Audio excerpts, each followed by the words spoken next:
There is a river people fear to mention at night. Even elders who have seen war and famine lower their voices when its name comes up. Mothers pull their children closer.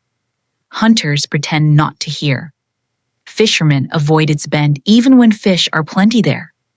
They call it the river of sacrifice. Not because people die there, but because nobody ever comes back with exactly what they asked for.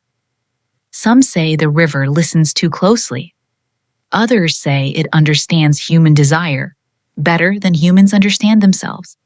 It does not shout. It does not threaten. It does not chase anyone. It waits.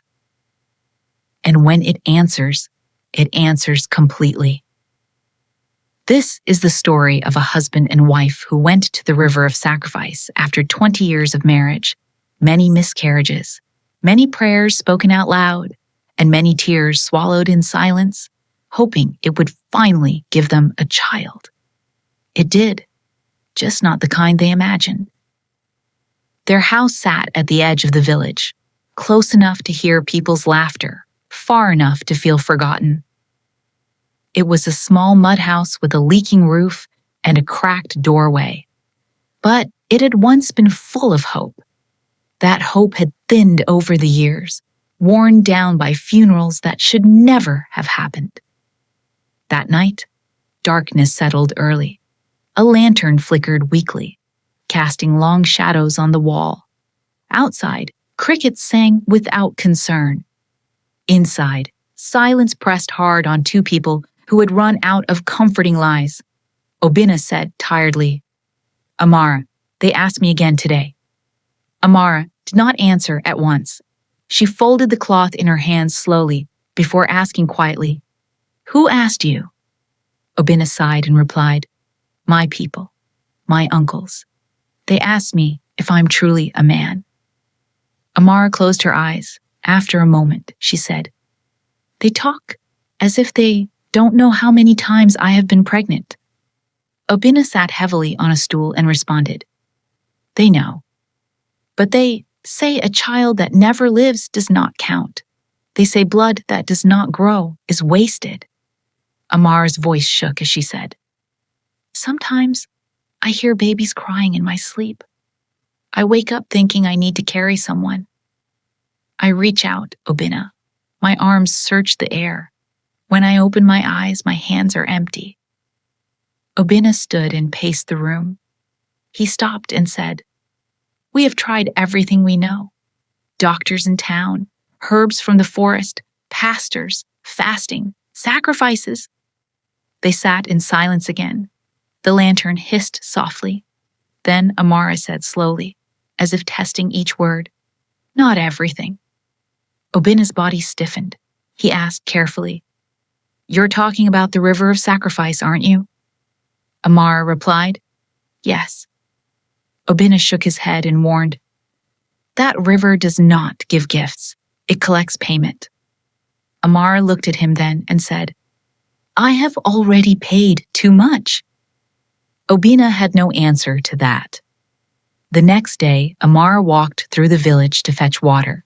She felt eyes on her back. Voices dropped when she passed. A village woman whispered, 20 years of marriage and still nothing." A village man added, "A woman without a child is like a farm with no harvest." Another woman murmured, "She has offended something." Amara walked on. Each word entered her ears and settled in her chest like stones. When she returned home, her steps were slow. Her eyes were heavy with uncried tears. Amara said firmly, "I am tired of carrying this shame." Obinna asked gently, "What do you want us to do?" Amara replied, "Let us go to the river of sacrifice. If it refuses us, then I will stop trying. I will accept that my womb is closed forever." Obinna hesitated and asked, "And if it answers?" Amara lifted her head and said, "Whatever it gives us, we will accept it." Obinna thought of the stories he had heard as a boy, people who returned quieter, people who stopped smiling. After a long moment, he agreed and said, At first light, we go. Morning came wrapped in thick mist. The path to the river felt longer than usual. Birds were silent. Even insects seemed to avoid the place. When they reached the riverbank, the water was calm, smooth like glass. Yet the air felt heavy, as if something unseen stood close. Amar knelt and said, "Spirit of the river of sacrifice, I am tired of bearing hope every year.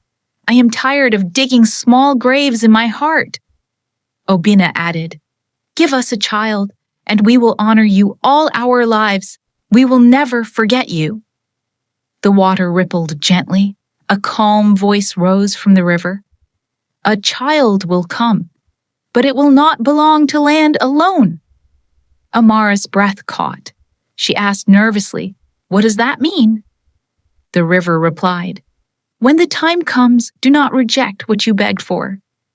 They should have asked more questions. They should have walked away. But hope had already closed their ears. Months passed.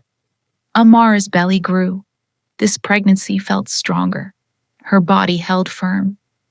Amara said one morning, smiling through tears, "Obina, this one feels different. I feel life moving." Obina replied, "Maybe our suffering has ended." At night, strange dreams came. In her sleep, Amara cried, "I saw water. I saw scales. The baby was swimming." Obina held her and said, "It is only fear. You have been hurt before." The day of birth came with heavy rain. Thunder shook the sky. The midwife shouted, "Push, Amara!" Suddenly, the midwife went quiet. Amara screamed, "Why are you silent? Is my baby alive?" A cry filled the room. Wet, strange. Obina said urgently, "Show me my child." The midwife whispered, "You must be strong." From the waist up, the child was human. From the waist down, it had scales like a fish. Amara screamed, "This is not what I prayed for." Fear spread. Elders gathered. A village elder said, "This child belongs to the river." Another villager added, "It will bring trouble." Obina shouted, "This is my child." The elder replied, "Then raise it far away from us." Amara whispered later, "Anytime I look at this child, I feel like the river of sacrifice is watching me." Obina said, "We made a promise." Amara answered bitterly, "I asked for a child, not a burden." One evening, they returned to the river. At the riverbank, Amara cried and said, "I carried you for 9 months." The river of sacrifice replied, "And I carried your tears for 20 years."